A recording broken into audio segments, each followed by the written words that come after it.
நேற்றைய தினம் கள்ளக்குறிச்சியில் கள்ளச்சாராயம் அருந்தியவர்கள் இறந்ததை நினைத்து வருத்தமாக இருக்கிறது. அதோடு மட்டுமல்லாமல் அவர்களை விட அவர்களுடைய குடும்பத்தார்கள் நினைத்தால் மனம் வேதனை அடைகிறது. இதுதான் ரொம்ப முக்கியமான விஷயம்.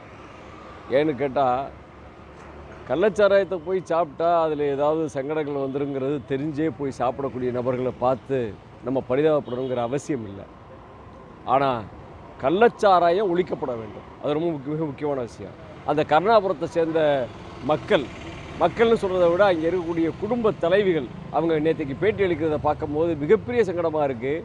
இது அனைத்து தரப்புகளுக்கு தெரிஞ்சே இந்த கள்ளச்சாராயம் விற்பனை நடந்து கொண்டே இருந்திருக்கிறது. இது அரசு உடனடியாக நடவடிக்கை எடுத்து அந்த நடவடிக்கையின் மூலமாக மிகப்பெரிய கட்டுப்படுத்த வேண்டும் என்ற நினைப்பில் இதுக்கு நடவடிக்கை எடுத்திருக்காங்க. அது சந்தோஷம் அளிக்கிறது.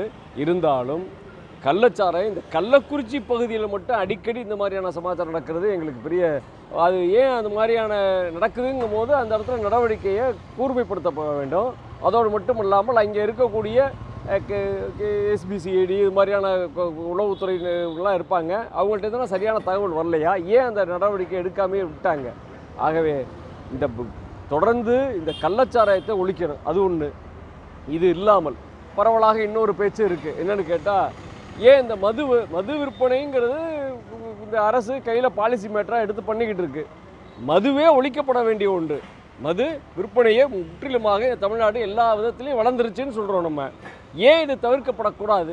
முழுமையாக கலைஞருடைய கனவு என்பது முழுமையாக மது விற்பனையை தடுக்கப்பட வேண்டும், மதுக்கடையே இருக்கக்கூடாது என்று அவர் அறிவித்தார் ஒரு தேர்தலில். அதை நோக்கி நம்ம பயணம் பண்ணணும்னு சொன்னால் கொஞ்சம் கொஞ்சமாக கடைகளை குறைக்கிறது. இல்லைன்னு சொன்னால் முழுசா திறந்து விட்டுருங்க. 24 மணி நேரம் கடை இருக்கட்டும். ரெண்டில் ஏதாவது ஒன்று செய்யணும் இந்த அரசு. அப்புறம் மதுவை இன்னும் பரவலாக ஒரு கருத்து இருக்குது. மதுவை குறைந்த விலையில் விற்றா தேவலை அப்படின்னு சொல்கிறாங்க. நாங்கள் என்ன சொல்கிறோம்னு சொன்னால், அவசியம் சாப்பிட்டே ஆகணும், மருந்துக்காக சாப்பிட்டே ஆகணுங்களுக்கு ரேஷன் முறையில் கார்டை கொடுத்து அது மாதிரி செய்யுங்க.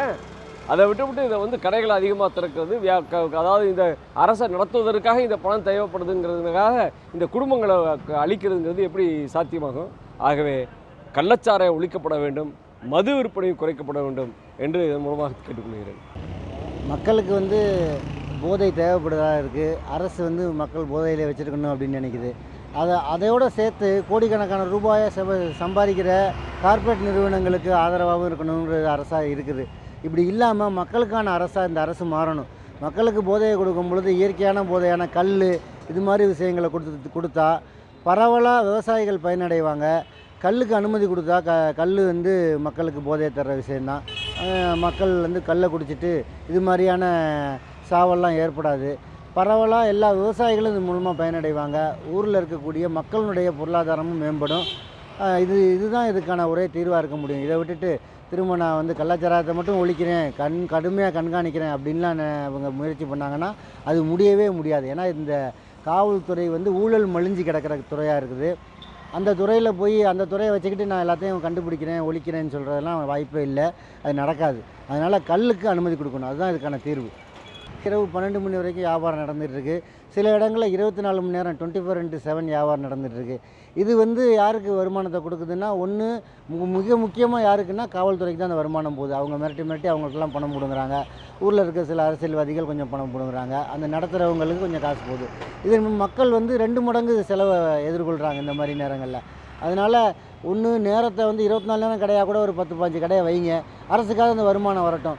அதை விட்டு நாங்கள் நேரத்தை குறைக்கிறோன்னு சொல்லி அதன் மூலமாக மேற்கொண்டு வருமானத்தை அவங்க கட்சிக்காரங்களுக்கும் காவல்துறைக்கும் கொடுக்குற நிலை தான் இதில் இருக்குது.